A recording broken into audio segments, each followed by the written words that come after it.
हाम्रो समाजवाद भनेको वैज्ञानिक समाजवाद हो, तर यो बीचको समाजवाद मात्रै जसले भन्छन् ती हिजडा समाजवादीहरू।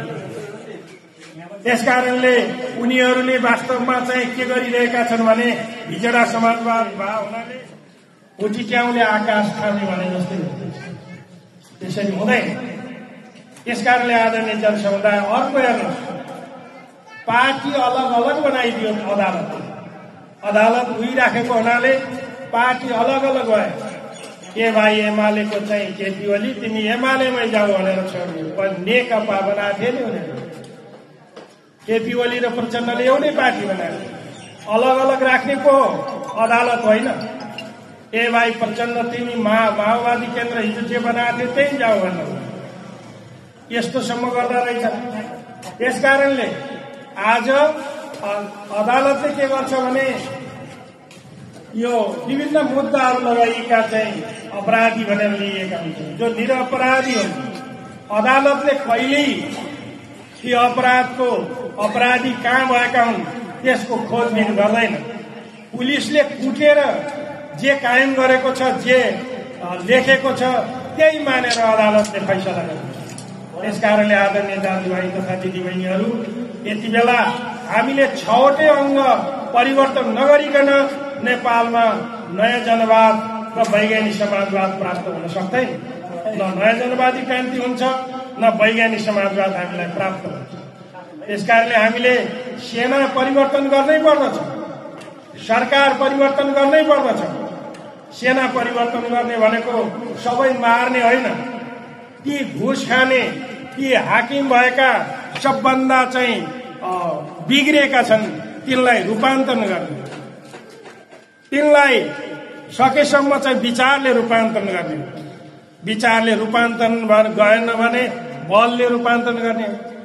प्रहरीका चाहिँ हाकिमहरू जसले एउटा ड्रेस चेन्ज गर्नलाई करोडौं पैसा खान्छ हाकिमले, आइजिपी नयाँ आइजिपी आयो नै कि नयाँ चाहिँ लुगा सिउँछ।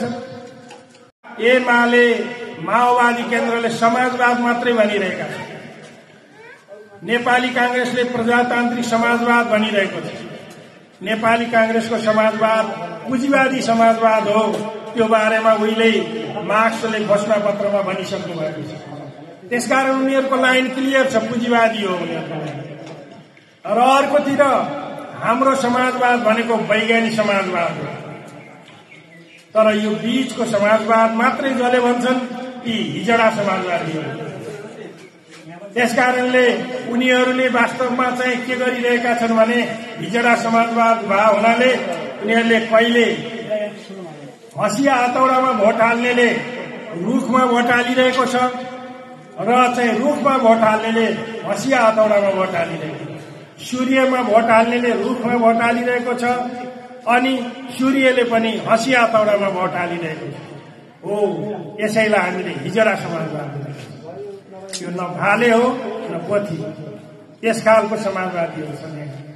र हाम्रो समाजवाद वैज्ञानिक समाजवाद किन हो भने हामी समाजमा वर्ग हुन्छ, वर्ग भएपछि त्यहाँ वर्ग सङ्घर्ष हुन्छ। वर्ग सङ्घर्ष शान्तिपूर्ण तरिकाले अगाडि बढेन, त्यसले शोषक वर्गमाथि शोषित वर्गले, धनीमाथि गरीबले जित्न सकेन। धनीलाई गरीबले जित्न सहजै रूपमा उनीहरूले धनीहरूले सत्ता छाडेनन् भने हतियार पनि प्रयोग गर्नुपर्छ, बल प्रयोग अनिवार्य हुन जान्छ। तेस्रो कुरा, बल प्रयोग गरिसकेपछि त्यहाँ बुर्जुवा अधिनायकताका विरुद्ध सरवारा अधिनायकत्व कायम हुन्छ।